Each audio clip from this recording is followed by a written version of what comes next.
네, 오늘은 베드로전서 19번째 시간입니다. 우리가 지금 계속해서 살펴보고 있듯이 이 부분을 놓치지 말아야 돼요.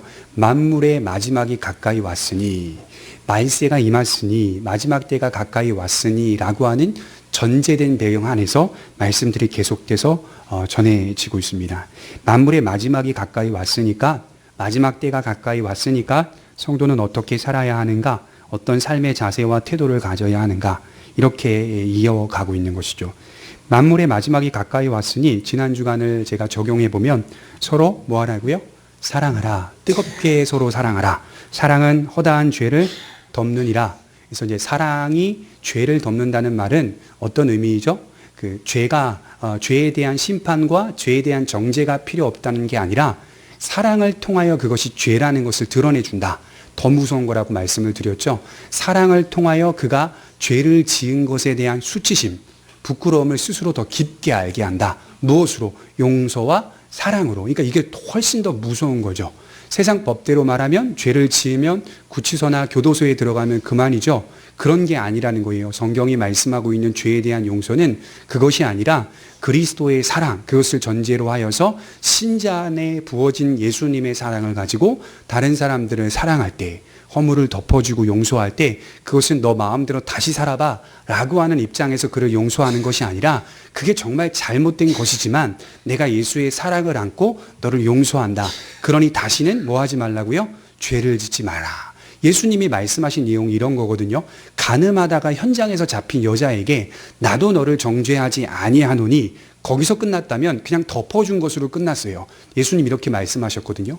나도 너를 정죄하지 아니하노니 다시는 죄를 범하지 말라. 여기까지 가신 거예요. 다시는 같은 죄악들을 범하지 말라. 이게 바로 사랑이 허다한 죄를 덮는다라고 하는 말씀의 의미라고 볼 수가 있죠. 사랑은 모든 것을 이기고, 사랑은 모든 것을 참으며, 사랑은 모든 것을 감당할 수 있습니다. 사랑이 가장 큰 힘이요 무기라는 사실을 말합니다. 하나님도, 우리 주님도, 성령님도 성도에게 찾아오신 것은 무엇 때문입니까? 사랑 때문입니다. 하나님이 이 땅에 내려오신 것도 사랑 때문이고요. 하나님이 인간을 만드신 것도 사랑 때문이에요.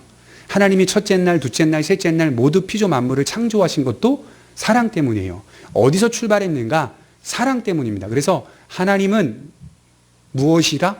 사랑이시라. 이런 말들이 나오는 거예요, 성경에서. 하나님은 사랑이시라. 사랑 그 자체, 사랑의 원형이 하나님이시다. 사랑으로만 충만해 계신 분이 바로 하나님이시다. 이 말씀을 하는 거죠. 그래서 고린도전서 13장 13절에 보면 그런즉 믿음, 소망, 사랑은 항상 있을 것인데 그 중에 제일은 사랑이니라. 그러면 믿음과 소망은 없느냐? 아니에요. 항상 있어요. 이것도 항상 있는데 이 전체를 끌어가는 게 사랑이라는 거예요.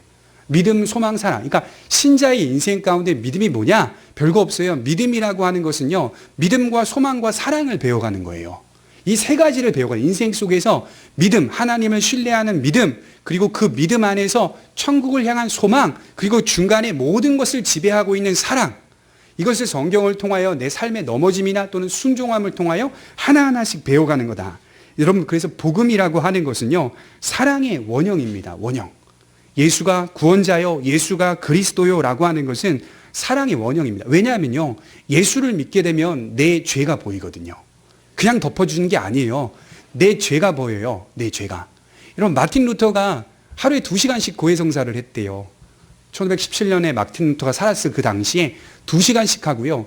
그래도 만족이 안 돼가지고 하루에 6시간 이상을 했던 적도 있대요. 하나하나씩 다 일일이 죄의 목록을 나열해가지고 고해성사가 그런 거 아니겠어요? 죄의 목록을 나열하는 거거든요. 내가 지었던 죄들을 나열해서 공중전화 박스 같은 부스에 들어가서 계속 고해하면서 성사하는 거잖아요. 그러면 이제 신부님이 너의 죄를 사하노라 하고 이제 돌아가는 건데요. 이게 만족이 안 되는, 자기도 사제지만 2시간 이상, 6시간 이상 이렇게 고해성사해도 되는 게 아니더라. 그때 마틴 루터가 스스로 로마서를 읽다가 깨달은 사실은 그런 것으로 용서되는 게 아니다. 죄의 목록 가지고 하나님께 나와서 이 죄 졌고 저 죄 졌고 저 죄 졌고 이런 걸로 용서받는 게 아니라 나의 존재를 드림으로 용서를 받는 것이다. 이걸 깨달았어요. 내 존재 자체가 죄인이구나. 이걸 깨달았어요. 죄의 목록으로 달려드는 것이 아니라 내 자체, 내 존재, 내 자신, 내 자아 자체가 그냥 죄의 덩어리구나라고 하여서 하나님 앞에 내어놓을 때 비로소 하나님의 사랑과 용서가 있는 거죠. 회개라고 하는 것은요, 내 존재를 용서해 달라고 하는 거예요. 내 죄의 목록들을 용서해 달라고 하기보다는 죄의 목록을 나열하면서 나같이 불완전하고 연약한 죄인이라는 사실을 인정하며 구하는 거죠. 그러니까 거기에는 내 존재가 들어가 있는 거예요. 그래서 하나님께서 이런 예수 그리스도를 통하여 우리의 죄를 알게 해주시고 그로 하여금 하나님이 그 죄를 덮으시고 용서하시고 은혜를 내려주시는 것, 그리고 그 은혜에 힘입어서 살아가는 것, 그것이 바로 복음이다, 이렇게 말씀을 하고 있는 거죠. 복음을 전하는 사람이 은혜를 전하지 않는다? 있을 수 없는 일입니다. 예수가 구원자여 예수가 그리스도라라고 하는 것들을 증거하는 사람이 동시에 하나님의 은혜를 전하지 않는다면 빠진 거예요. 복음이 빠진 거예요. 복음은 은혜예요. 기독교에만 유일하게 있는 교리가 뭔지 아세요? 은혜랍니다. 은혜. 어거스틴이 그걸 깨달았거든요. 은혜라고 하는 교리는 오직 기독교에만 있다. 은혜라고 하는 교리는. 그래서 신자가 구원받는 것은 믿음으로 받는다라고 말하지만 결국 내가 구원받는 것은 오전에 제가 설교했듯이 나약하게 그지없지만 끝까지 가는 것, 끝까지 붙들려 가는 것. 이게 뭐예요? 은혜잖아요. 은혜. 나는 나 자신은 나약하게 그지없지만 끝까지 붙들려가서 고백할 수밖에 없는 것은 하나님의 은혜가 나를 여기까지 인도하셨더라 라고 하는 부분인 거죠. 이게 바로 사랑이요 은혜다. 오늘 사랑이 구체적으로 어떻게 실행되는지를 말해주고 있는데요. 8절에 보면 무엇보다 뜨겁게 서로 사랑할지니 사랑은 허다한 죄를 덮는다. 서로 대접하기를 원망 없이 하고. 사랑이 어떻게 실천되고 있습니까? 대접하는 거로 실천이 되고 있어요. 한 예예요. 한 부분.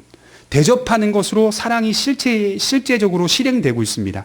여러 방식으로 사랑이 실행될 수 있지만 그중에 대접하는 것, 남을 대접하는 것이 사랑의 구체적인 실행이라고 말씀을 하고 있습니다. 여러분, 우리 존경하는 우리 은사님이 동남아권에 있는 선교사님들의 집에 방문도 하고 또 중동 지역에 있는 선교사님 집에 방문도 하고 그리고 그 당시에 살았던 그 지역에 현재 살고 있던 그 원주민들, 그 중동의 지역에 사는 원주민의 집도 방문을 하는데요. 그분들의 특징들이 다 있대요. 특별히 중동 아랍 계열의 사람들의 특징들이 손님이 오면요.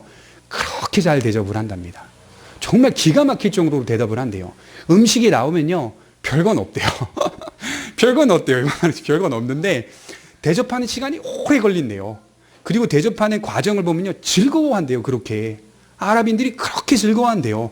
근데 정말 내놓는 거는 먹기가 힘든 음식들이 많다고는 하는데 그럼에도 그들의 마음에는요. 손님을 대접하는 일이 전통적인 거예요. 그리고 즐거운 일. 힘이 든 게 아니라 즐거운 일인 거예요. 그게 일반적으로만 봐도 그 일반 은총으로 보아도요. 사랑이 시행하는 거거든요.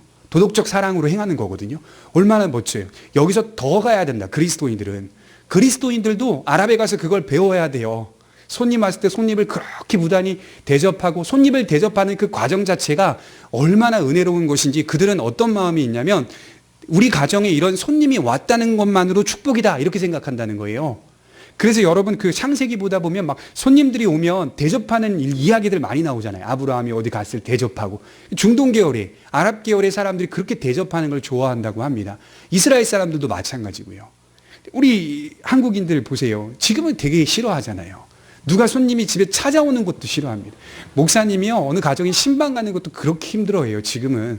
그래서 목사님들이 1년에 2번씩 대신방 기간 같은 걸 잡는데 저희 교회는 뭐 그게 없으니까요. 근데 일반적으로 교회들마다 뭐 봄에 한 번, 가을에 한 번 신방 기간을 잡으면 이 점점 신방의 횟수가 줄어든다고 합니다. 목회자가 가야 되는 거거든요. 가정에 가서 말씀을 전하고 또 고민을 듣고 기도 제목을 나누고 그리고 기도해주고 돌아오는 이 일들이 계속 반복되어야 되는데 지금은 현대사회는 이걸 원하지 않아요. 앞으로도 이걸 더 원하지 않는 시대가 되는 거예요. 왜냐하면 부담스럽다는 거예요. 부담스럽다는 거예요. 싫다는 거예요. 누가 오는 것 자체가 싫다는 거예요. 꽁꽁 자기 가정을 묶어놓으려고 하는 이 고립된 사회. 이게 개인주의라고 하는데 이렇게 가고 있어요. 이거는 막을 수가 없는 것 같아요. 앞으로도. 그러니까 저희도 목회를 하는 목회자 입장에서 나름대로 대안을 세워야겠죠. 앞으로의 방향과 삶의 모습 속에서 어떻게 가야 할지 지혜롭게 좀 하나님 앞에 은혜를 구해야 되는 상황인데요. 어찌됐든 간에 대접하는 일은요. 그 하나님의 사랑 안에서 이루어지는 일이다. 이건 정말 사랑의 구체적인 실행이다. 진심으로 대접하는 일은 사랑하지 않고서는 할 수 없습니다. 그러나 여기서 유념해 봐야 할 것이 하나 있습니다. 대접을 하는데요. 서로 대접하라 이렇게 적혀 있어요. 대접은 하는데 이 서로라고 하는 단어가 적혀 있어요. 이 알렐론이라고 하는 단어인데 상호간에라는 뜻입니다. 상호간에. 서로 상호간에 대접하라는 말입니다. 누구든지 남의 사랑을 받기만 한다면 그것은 공평하지 못하다. 성경의 가르침입니다. 사랑이 한쪽에서만 주어지는 건요, 공평하다, 공평하지 못하다? 공평하지 못하다. 성경이 말하는 상호간에 사랑하라, 상호간에 대접하라. 이걸 계속해서 놓지 않고 있어요, 이 단어를. 대접을 받았다면 나도 남을 대접할 줄 알아야 합니다. 대접을 한 사람에게 돌아가지 않는다 하더라도. 그래서 이 중동 사람들 다시 얘기하자면 그분들은 손님을 대접할 때 나름대로 갖고 있는 생각이 어떤 사람이 자기에게 대접하면 나도 그 사람을 대접하면 좋겠지만 사정이 생겨서 그 사람에게 대접을 못할 경우에는 다른 사람에게 갚는다. 멋지잖아요. 성경이 그 얘기하는 서로 대접하라. 어떤 식으로든 서로 대접하고 서로 진심으로 대해라. 상호간에 대해라. 이렇게 말씀을 하고 있습니다. 물건을 하나 받았다면 제가 5만 원짜리 어떤 물건을 받았어요. 근데 제게 있어서 그 사람에게 5만 원짜리 동일한 가치를 띈 물건을 줄 수는 없어요. 형편이 안 되니까. 그럼에도 제가 할 수 있는 처지 안에서 해야죠. 1,000원짜리를 대접하든 500원짜리를 대접하든 그 사람에게 마음을 닿는 대로 해야죠. 사랑을 받았다면, 대접을 받았다면 똑같은 대접은 아니더라도 마음을 쓴다, 고맙다, 감사하다, 사랑한다라는 마음을 드려야죠. 그때 무슨 일이 벌어지는지 아십니까? 사랑이 돈독해집니다. 사랑이 강해져요. 여기서 강해지는 거예요, 사랑이. 서로의 사랑이 유익해지고 강해집니다. 조금 부족하더라도 내 처지와 형편에서 마음을 다해 대접하는 것이 중요합니다. 그리하여 그와 자신의 관계가 예수님 안에서 더욱 돈독하게 세워져 감을 말씀해 주고 있습니다. 사랑이 한편에서만 실행될 때, 그리고 한편에서만 지속될 때 그 사랑은 약해지기 쉽습니다. 한편에서만 계속될 때는 약해져요. 그러니 그 사랑이 더욱 강해지기 위해서는 사랑을 주는 자나 받는 자나 모두 서로 함께 사랑할 줄 알아야 한다. 함께 대접할 줄 알아야 한다. 더 나아가 사랑을 함에 있어서 주의해야 할 점을 말씀하는데 그게 9절에 뭐라고 적혀 있냐면 원망 없이 하고 이렇게 적혀 있어요.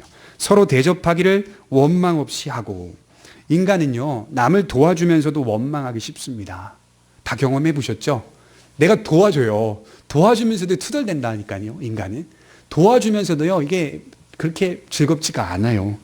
하나님의 자녀들은 무엇을 남에게 줄 때에 후히 주고 기쁘게 주어야 한다는 원칙을 마음에 새겨야 합니다. 후히 주라, 기쁘게 주라. 이게 성경의 가르침이거든요.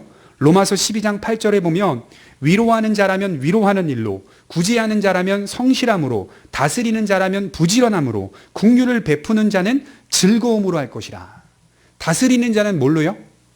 부지런함으로. 긍휼을 베푸는 자는 즐거움으로 이렇게 하라. 이렇게 말씀을 하고 있어요. 바울이 상당히 많이 강조하는 게 뭐냐면요, 뭘 하든지 즐거움으로 하라. 이 얘기를 많이 해요. 즐거움으로 주라. 즐거움으로 하고 즐거움으로 주라. 우리에게 이 자세가 매우 중요하다는 거예요. 그렇지 않으면 우리는 주면서도 원망하고 주면서 투덜댑니다. 이상하게 주고 나서 내가 누군가에게 베풀었다는 것에 대한 기쁨보다 참 그가 괘씸해, 이런 마음 든다면 즐거움으로 준 게 아닙니다. 상대에게 뭘 바라고 있다는 거예요. 적어도 그 상대에 대한 기대를 갖고 있다는 거예요. 내가 이렇게 했으면 이 정도는 그래도 나한테 해야 될 거 아니야. 뭘 안 줘도요, 기대가 있는 거예요. 주면서도 내가 이 정도 했으니까, 이거 하지 말라는 거예요, 성경에서. 이거 하면 안 된다는 거예요. 왜냐하면 저 사람도 죽이고 나도 죽인다는 거예요, 이게. 나 자신도 힘들게 한다는 거예요. 자기 스스로를 학대한다, 이 얘기를 하는 거예요. 그가 괘씸하게 느껴지는 것이 많을 때가 있습니다. 그럼에도 그런 마음 갖는 건 그가 잘못해서라기보다는 내가 그에게 즐거움으로 주지 못하고 있다는 거예요. 그 자세를 먼저 가져다. 이것은 즐거움으로 주지 못했다, 그런 말일 겁니다. 그에게 베푼 나의 대접을 그가 깨닫든지 깨닫지 못하든지 우리는 즐거움으로 주는 자세를 항상 가져야 합니다. 그럼 내 안에 그런 느낌이 든다면 어떻게 해야 되죠? 빨리 그 순간 주님께 기도해야 돼요. 하나님, 내가 누군가에게 주면서도 원망이 생기고 불평이 생기고 이 괘씸하다라는 생각이 생깁니다.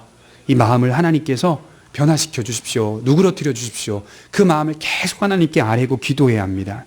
우리 안에 자꾸 불평과 원망이 올라온다면 이 말씀을 되돌아봐야 합니다. 서로 대접하라. 나의 사랑이 그의 태도나 자세를 바꿀 거라 기대하기보다 그것은 하나님께 맡기고 나는 사랑하는 일에 충실해야 합니다. 그리고 거기까지만 생각하라는 거예요. 그리고 사랑을 받는 자는 어떤 마음을 가져야 되죠? 서로 대접하는 마음을 갖고 상대에 대한 대접을 하려고 하는 마음이 있어야 한다. 이렇게 말씀을 하는 것이죠. 네. 네. 예배 끝나고 사야겠어요. 같이 다 나가서 쫄깃쫄깃한. 네, 그렇죠. 오전에도 좀 많이 있는 거예요. 요 시간대가 항상 요 시간대가 상당히 황금 시간대인 것 같습니다. 네, 좋은 시간에 예배를 드리는 거예요. 다양하게. 네. 그래서 이런 마음이 든다면 하나님께 기도하세요. 그리고 하나님께 맡기세요. 우리 베드로전서 4장 10절을 한번 보시면 각각 은사를 받은 대로 하나님의 여러 가지 은혜를 맡은 선한 청지기 같이 서로 봉사하라. 사랑이 교회 안에서 무엇으로 만들어지냐면요. 제도로 만들어진다. 그 제도로 만들어지는 것이 뭘까요? 봉사입니다. 봉사. 사랑이 교회 안에서 제도로 만들어지는 것이 바로 봉사입니다. 이 봉사는 하나님이 각각 주신 은사대로 해야 한다는 원칙이 있습니다. 써있죠, 여기. 하나님이 주시는 은사대로 하라, 봉사를.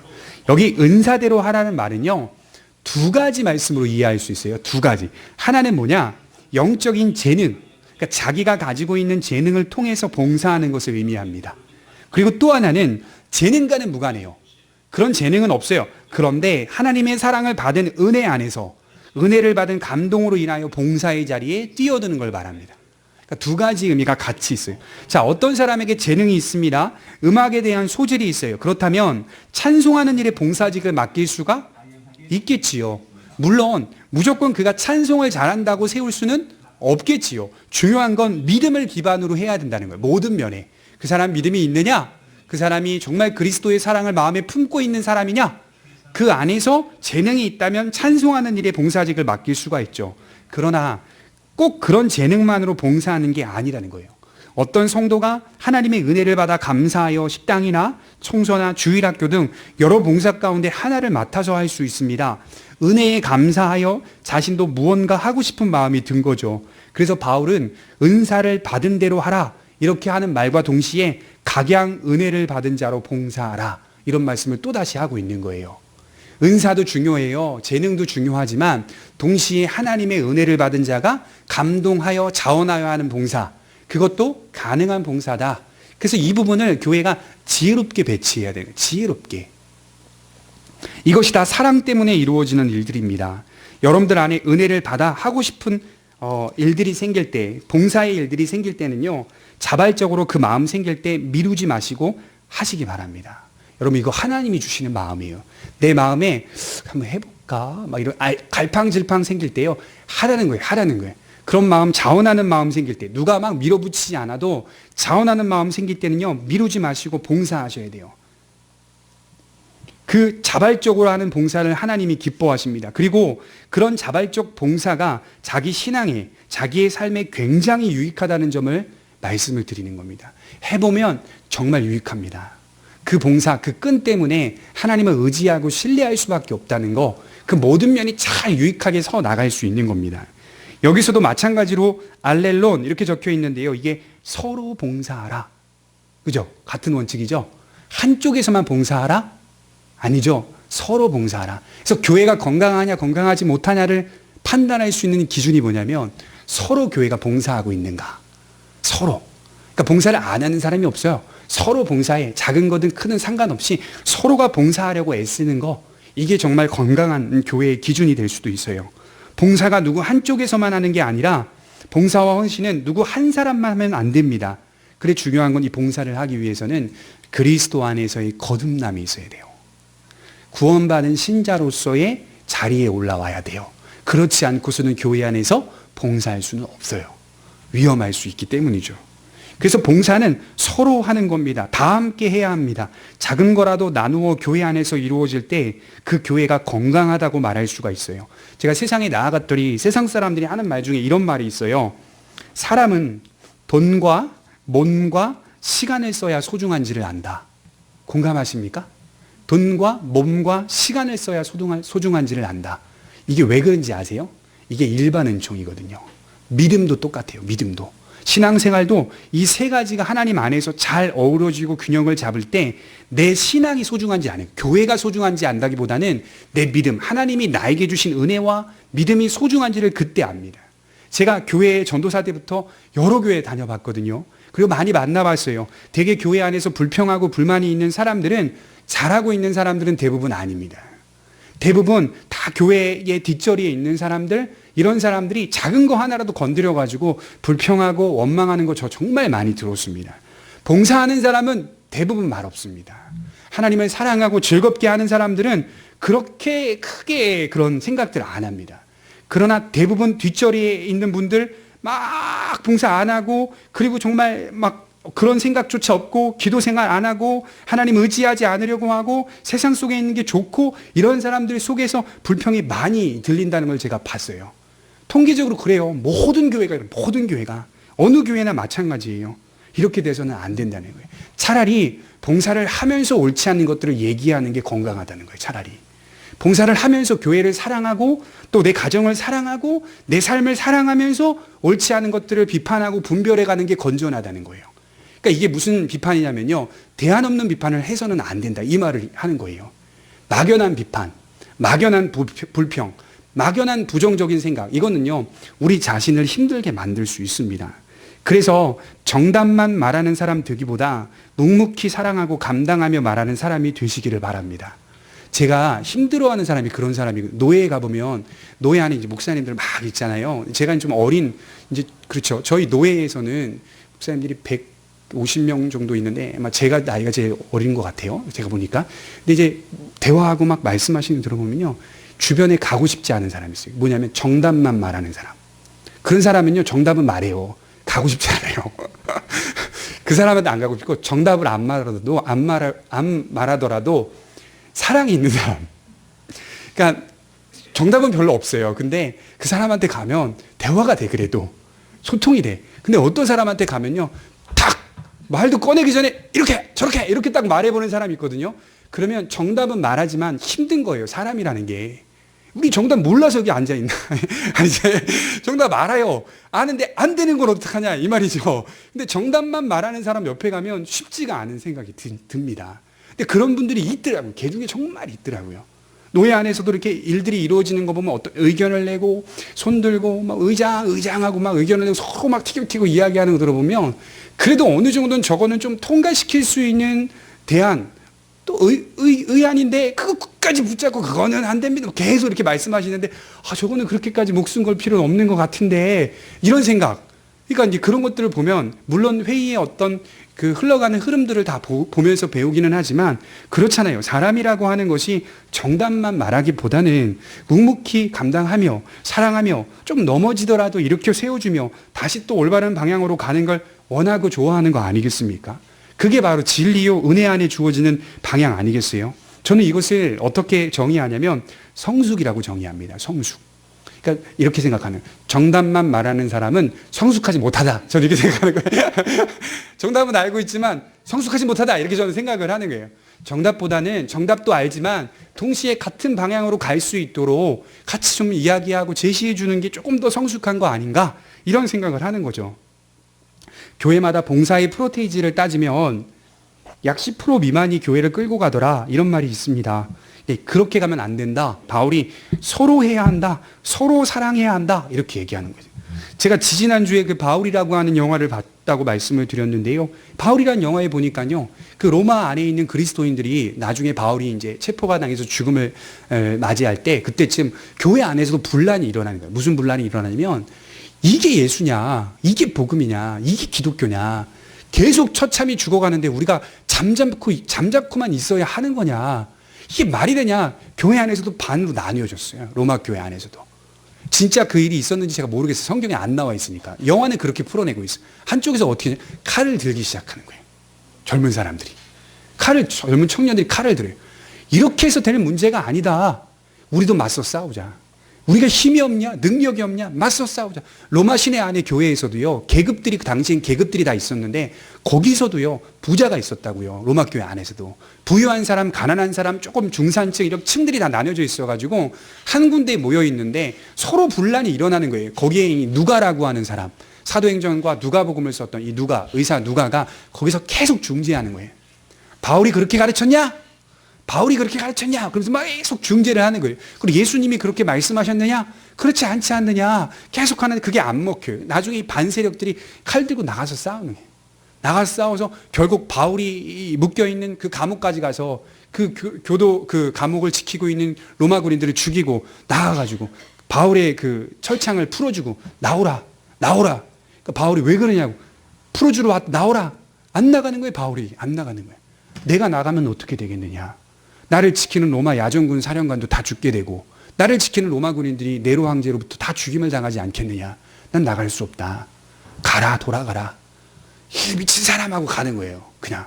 그리고 거기 묶여 있는데 나중에 로마 장군이 와가지고 왜 안 갔냐 물어보는 거예요. 가야지 왜 안 갔냐. 안 갔습니다. 내가 갈 필요가 뭐가 있습니까? 죄가 없는데. 그 당당하게 또 얘기를 하는 거예요. 대화를 할 때마다 성령이 충만한 사람은 그 언어와 말 속에서 사람을 압도하는 힘이 있는 거예요. 압도하는 힘. 누가가 한마디 할 때, 바울이 한마디 할 때마다 그 눈빛, 영화에서 그 주인공들이 그거 엄청나게 그 연기를 잘하는데요. 제가 이제 슈렉이라고 하는 그 애니메이션에 보면 이 고양이 아시죠? 고양이. 불쌍한 눈빛. 그 눈빛을 그 연기를 그 열혈을 하는데 똑같아요. 실제 사람들이. 바울이 딱 하나님의 말씀을 전하고 누가가 하나님의 말씀 딱 전할 때마다 분란이 있던 사람들이 그 눈매가 다 고양이 눈매같이 불쌍한 눈매로 변하면서 다 압도를 당해. 압도. 어떻게 저렇게 나갈 수 있을까? 아름답다. 이런 마음으로 그 눈빛을 보내고 있어요. 그러니까 더 이상 분란을 못 일으키더라고요. 그 무엇 때문에 그럴까요? 예수의 사랑을 가지고 있기 때문에 그런 겁니다. 눈에 보이지 않지만 주님의 사랑이 마음에 있는 사람은 세상 사람들과 다른 모습이 나타날 때가 있죠. 압도적인 거예요. 주님이 말씀하시면 권위가 있더라 이렇게 말해요. 복음서에 보면. 막 소리 질러서 권위가 있다는 게 아니라 그의 말씀 한마디 한마디가 권위가 있더라. 그게 정말 복음을 가진 사람이 권위거든요. 여러분들과 저에게 다 있어요. 단 어떨 때 나타나느냐? 성령 충만할 때. 그때만 나타나는 거예요. 성령 충만하지 않으면 우리도 똑같이 세상 사람들과 똑같이 나타나는 거예요. 그러니까 우리에게는 그것이 다 있는 겁니다. 그래서 성령 충만한 하나님을 의지하고 살아가고 그의 사랑을 마음에 품을 때에 은혜로운 말들, 은혜로운 능력이 나타날 수 있는 것이죠.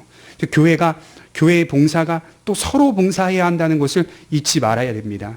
그런데 사랑으로 봉사를 하는데 봉사도 어떤 마음가짐이 있어야 하냐면요. 오늘 본문의 말씀을 잠시 다시 보겠습니다. 보면 청지기라고 하는 단어가 나와요. 청지기. 4장 10절, 11절 말씀에 보면 10절에 한번 보겠습니다. 각각 은사를 받은 대로 하나님의 여러 가지 은혜를 맡은 선한 청지기 같이 서로 봉사하라. 이 마음가짐, 청지기라고 하는 마음가짐이 있어야 한다. 이게 이제 헬라어로 오이코노모스인데요. 관리자라고 하는 뜻입니다. 그러니까 누가 나에게 맡겼다. 그래서 내가 가진 것은 무엇이라고요? 내게 아니라 맡겨진 것이다. 이런 뜻이에요. 내게 있는 모든 것들은 다 하나님께서 맡겨주신 거지 내 것이 아니다. 이 자주권이 없는 상태. 자기의 자주권이 없어요. 일하는 자가 일은 하는데요. 주인이 맡긴 것을 가지고 하기 때문에 청직이라고 하는 겁니다. 교회의 모든 구성원이 자주권이 없는 상태로 봉사해야 한다. 이게 진짜 중요합니다. 잘 안 되지만 왜 자주권이 없는 상태로 봉사해야 되는지 아세요? 스물스물 누가 올라오니까. 자기가 올라오니까. 그래서 자주권이 없어야 된다는 거예요. 내가 봉사를 그렇게 수년 동안 했는데요. 나중 돌아보니까 내가 얼마나 했는데 이렇게 된다는 거예요. 그게 다 모든 사람에게 있는 겁니다. 공통된 특징. 자주권이 없는 상태로 서야 한다. 얼마나 아름답습니까? 목회자는 말씀을 전하는 자로 그 말씀이 자신의 것이 아닌 맡겨진 것임을 항상 인식하고 부지런히 맡겨진 말씀을 전해 주어야 합니다. 제가 이거 말씀 준비하면서 그래도 저 자신에게 좀 칭찬할 수 있는 대목이 뭐냐면 대학원을 다닐 때 제가 공부를 하잖아요. 그러면 방에서 몇 시간 동안 밤을 새서 공부를 하든 뭐든 정리를 해요.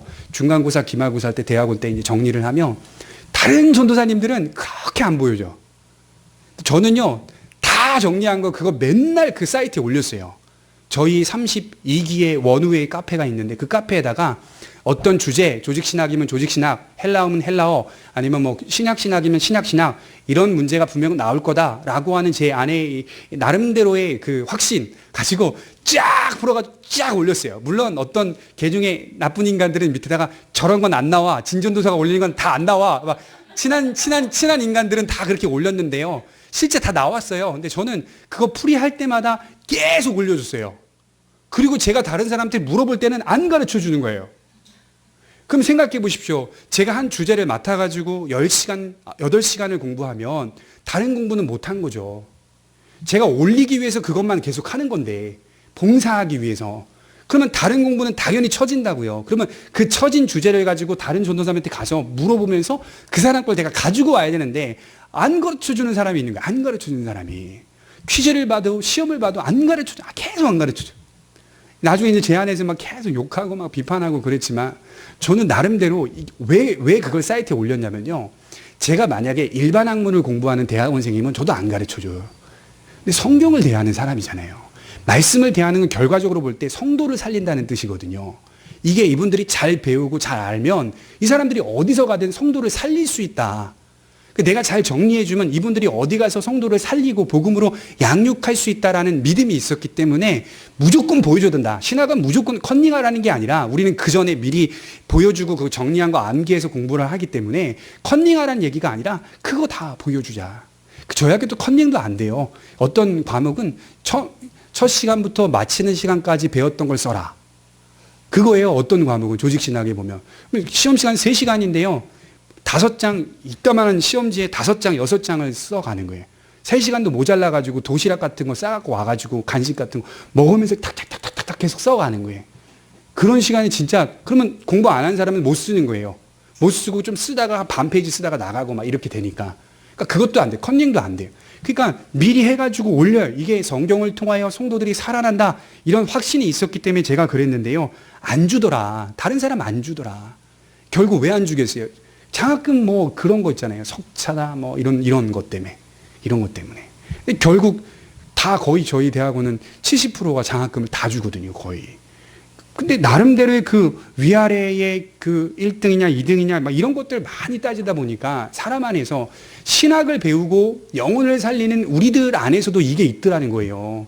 목사님들이 될 사람, 목사 후보생들 이런 소리를 들으면서도 우리 안에서 나름대로의 경쟁 안 보여주려고 하는 거 그러면 안 되는 거예요. 말씀은 바울이나 주님이나 거저받았으니 거저주라 이렇게 말씀을 하셨거든요. 거저주라. 그 일에 매진하고 힘쓰고 즐겁게 줘라. 부지런히 맡겨진 말씀을 전해주라. 이게 우리의 사명 아니겠습니까? 어떻게 하면 더 나눌까? 어떻게 하면 더 힘써서 알려줄까? 제가 대학원 때 그 마음이 있었어요. 어떻게 하면 더 알려줄까? 그리고 제가 알려줄 때 그 사람이 좋아하고 와 그건 어디서 배웠냐 하면 그게 저는 너무 좋았어요. 제가 그걸 너무 좋아해서 정말 그 사람이 알아가는 거 좋아하는 거 되게 좋아했어요. 안 알려주더라. 계속 얘기하죠. 저 지금 마음이 쌓여가지고. 예. 그 안에 내 노력이 들어가 있는 건 맞아요. 마치 내 노력이 없는 것처럼 하라는 거예요. 내 노력이 들어간 거 맞지만 내 노력이 없는 것처럼 알려주고 당연히 그래야 하는 것처럼 애쓰는 자세가 필요하다. 성도들 또한 봉사를 하되 자주권으로 일하게 하지 말고 또 일하지 말고 맡겨주신 것을 가지고 일한다고 생각해야 한다. 그래야 자기 자신이 스물스물 올라오지 않습니다. 스물스물 올라오지 않아요. 제가 오전에도 말했지만 40일 금식해도요. 우리의 죄성은 41일에 부활합니다. 죄의 능력이 엄청나기 때문에 다시 스물스물 올라와요. 땅에 발을 디디고 사는 이상, 이목을 입고 있는 이상 우리는 매일매일 하루하루 한 시간 싸워야 합니다. 이 엄청난 생명력. 전도사 시절에 저희 빨간 벽돌로 지어진 교회 안에 교회 목사님이 나름대로 멋지게 한번 지어보려고 건축하실 때 담쟁이 넝쿨 아시죠? 담쟁이 넝쿨. 그래서 교회 전체를 담쟁이 숲으로 만들어버린 해리포터도 아니고 진짜 그게 어느 시점이 되면 꽉 차요. 지금 교회가 정말 빨간 벽돌은 또 더 잘하는 거, 더 잘 자라는 것 같아. 꽉 차요 진짜 그 앞면이. 그러면 저한테 전사님 담쟁이 넝쿨 좀 쳐야 되겠습니다. 수 좀 쳐야겠습니다. 그러면 제가 이제 낫이나 가위나 나름대로 들고 나가서 쳐요. 다른 전도사님들, 뭐 부목사님들 탁탁탁탁 치면요. 그 며칠 안 가서요. 또 담쟁이 넝쿨. 제가 미친 담쟁이라 그랬거든요. 저희 미친 담쟁이 되거든요. 오늘도 나를 시험에 들게 빠진다고 막 계속. 내가 지금 이 일하러 왔냐? 막 계속. 지금 물론 이제 은퇴를 하셨지만 목사님은 담쟁이 넝쿨 진짜 지독해요. 다 덮어버려요. 그것도 요만큼만 안 덮습니다. 요거 한 부분 덮으면 며칠 지나면 이게 막 스물스물 막 퍼져나서 쭈악 덮습니다. 이게 쭈악. 얼마나 웃긴지. 되게 또 엄청 빨라요. 조속히 덮어요. 조속히. 야, 제가 정말 이게 죄성이랍니다. 죄성. 목사님한테 제가 약간 투덜투덜 될 때 그 말씀 하셨거든요. 저게 너야. 제가 투덜댈 때. 목사님 계속 자라요. 너야 너. 계속 자라. 너야 너. 그래서 아, 나구나. 하면서 계속 치면서 나야, 나. 나야, 나. 나구나, 나구나. 나구나. 네. 내가 이렇게 빨리 자라나? 막 이런 생각이. 여러분, 고린도전서 9장 16절 한번 보겠습니다. 고린도전서 9장 16절입니다.